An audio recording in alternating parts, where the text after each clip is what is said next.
Coucou, donc là je suis à Aulus-les-Bains, après l'étape de Saint-Lizier. Un gros coup de fatigue hier dans la montée. J'étais un peu désorientée entre la chaleur, peut-être un peu de déshydratation, que je n'arrivais pas à ne plus avoir soif. C'était tout le temps j'avais soif. Il y a un monsieur qui m'a trouvé, j'avais 400 mètres à descendre et qui m'a proposé de me descendre. J'ai hésité, j'ai dit non, oui, finalement j'ai accepté. Et arrivé en bas, j'étais désorientée de prendre le chemin dans l'autre sens. En fait, au lieu de continuer, je suis remontée en fait de là où je venais. C'est assez anecdotique puisque ça m'est jamais arrivé. Et là, je suis tombée sur d'autres randonneurs qui faisaient le GR10 que j'avais croisé la veille et un autre moment. Donc depuis, dont un qui s'appelle Alain, depuis c'était à Luz Saint-Sauveur. Et donc ils m'ont dit mais Anne, tu es passée par où? Qu'est-ce que tu fais là? Je me suis demandé mais pourquoi ils sont là, pourquoi ils sont dans ce sens alors que c'était moi qui étais complètement désorientée. Donc j'ai écourté l'étape et je me suis reposée dans un gîte, bien reposée. Et ce matin, je suis repartie. La matinée était difficile, vraiment une grosse fatigue, l'envie de me coucher. Et puis finalement, arrivée au col, j'ai trouvé un restaurant, j'ai mangé une tarte aux myrtilles absolument fabuleuse avec de la chantilly. J'ai bu 2 cafés, j'ai bu un Perrier avec du citron. J'ai bu 1 litre d'eau et là je suis repartie au top. Bon, il y a la fatigue qui s'installe, c'est sûr. 16e jour de marche. Entre ce que j'ai dû, l'alimentation, mes petits problèmes gastriques, et puis le cycle menstruel, enfin bon bref, et la chaleur. Je pense que ça c'était un peu difficile. Donc là, je vais récupérer dans ce gîte ce soir, je vais manger au restaurant. Et j'espère demain être en forme, puisque je vais à Marques demain. Voilà, pour ce 17e jour. Normalement, je suis à moitié, puisque je finis le 31 juillet. Et voilà, je sais pas jusqu'où j'irai. J'espère évidemment arriver à Banyuls. Si je n'y arrive pas, c'est pas vraiment le but. Le but c'est surtout de me faire plaisir et d'éviter voilà, les souffrances.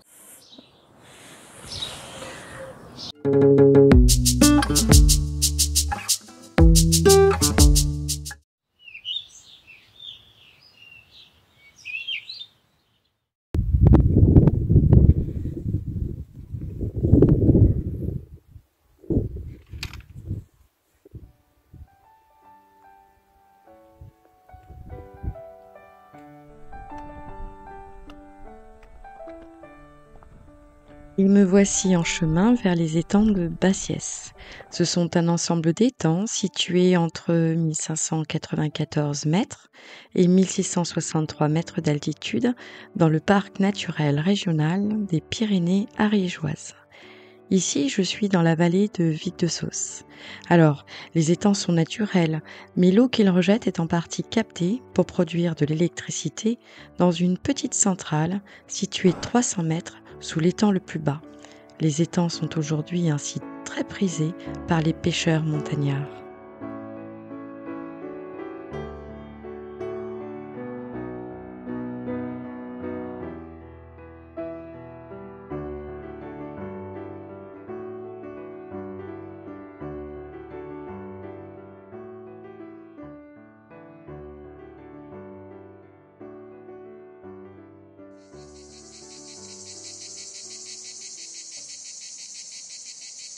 Il fait chaud, mais c'est agréable, et je marche d'un bon pas en direction de Goulier.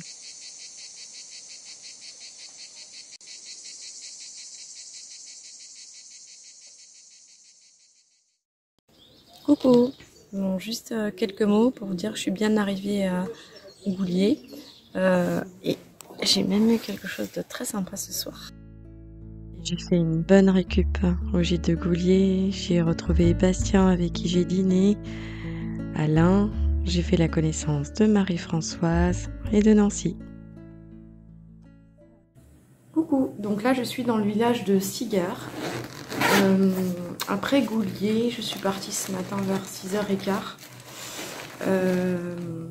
monter. Là je suis en train de manger et je me suis réapprovisionnée. C'est un super village. Derrière moi il y a des dortoirs, c'est une salle qui est réservée aux randonneurs, où voilà, on va trouver des matelas et de quoi dormir. Des toilettes aussi à l'extérieur. Il y a un petit bar aussi, il y a un boulanger qui passe, donc ça c'est vraiment très appréciable. Donc j'ai pu acheter une banane que j'ai déjà mangée, il me reste une pomme, des chips, hein, et je suis en train de faire chauffer un petit peu d'eau pour me faire un peu de semoule. Et ensuite il y a environ 4 heures de montée. Pour arriver à... C'est trop chaud ça. Pour arriver à... Alors je sais plus le nom de la cabane, mais c'est une cabane qui se trouve après le col. Je me dirige vers le plateau de Beille et je fais étape dans cette cabane parce qu'ils annoncent des orages. Et puis parce que j'aime bien dormir en cabane aussi. J'espère arriver à Mérins après-demain, on va dire. Voilà. Grosse chaleur hier, très difficile la montée à Goulier. C'est vraiment, je crois que j'ai dû boire 5 ou 6 litres d'eau, je sais plus, mais vraiment une quantité importante. Et ce matin au réveil, j'en ai encore bu. Il fait vraiment très chaud. Ça devient, c'est désagréable. J'aime bien la chaleur, mais là c'est vraiment pénible dans l'effort. Donc là ça fait 3h30. Ouais, c'est ça, 3h30 à peu près que je monte. J'ai mis 4 litres d'eau en bas. Mon sac faisait 12 kilos en partant de Bordeaux. Donc je laisse faire le calcul, plus la nourriture que j'ai rajoutée. Petite montée sympathique. Donc j'ai hâte d'arriver. C'est lourd. Il est lourd le sac, il est vraiment lourd. Après le paysage est sublime. Bon allez, j'y vais. De quoi je me suis embarquée quoi. Mais c'est pas grave. C'est parti. Finalement, la cabane de Courtalmarty était déjà occupée, alors je suis allée à la cabane de Balaudrey. Une cabane très bien équipée, avec une partie épicerie, et j'ai retrouvé Alain, Nancy et Marie-Françoise.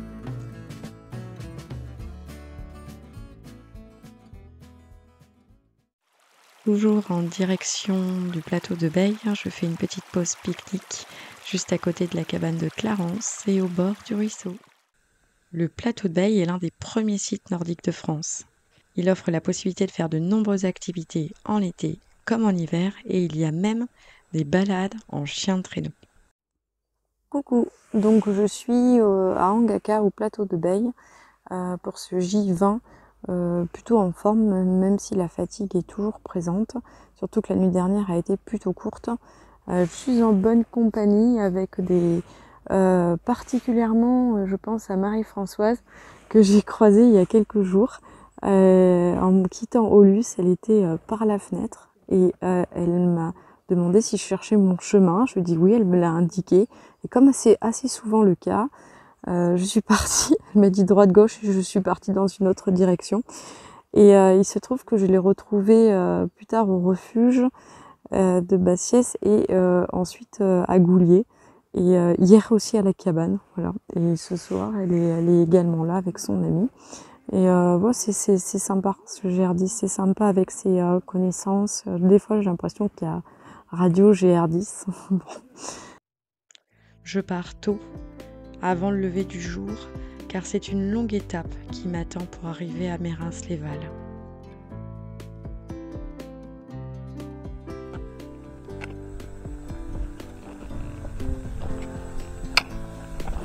Voici typiquement le genre de passage que j'adore quand je suis en montagne.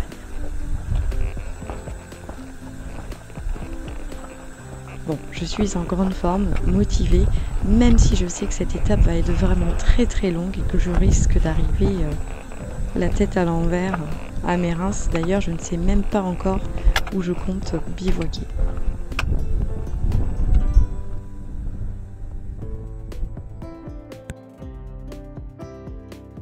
Cette portion, j'ai recroisé la route d'Elisabeth. La surprise était totale quand je l'ai aperçue sur un col. Ça m'a fait vraiment très plaisir.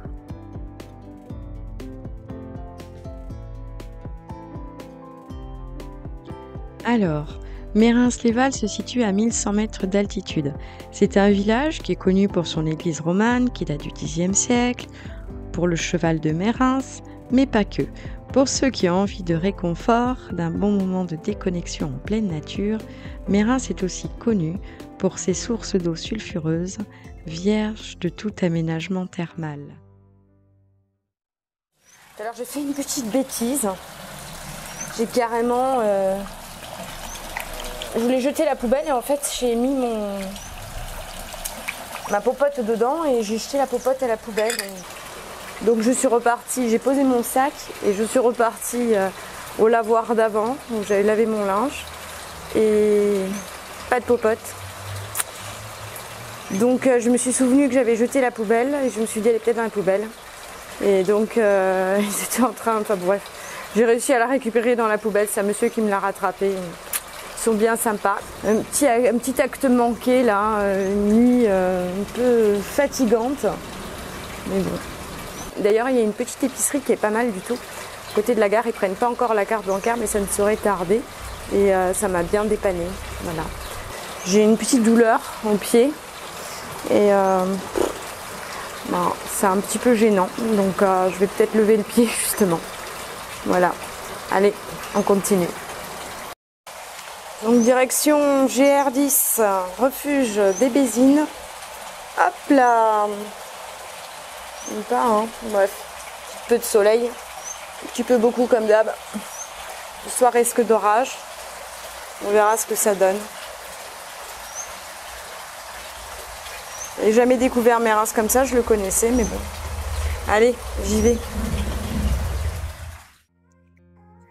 Et les voici, ces fameuses sources d'eau chaude. Avant de rejoindre le refuge des Bézines, je vais y faire une petite pause bien méritée. C'est la fin de cette troisième partie.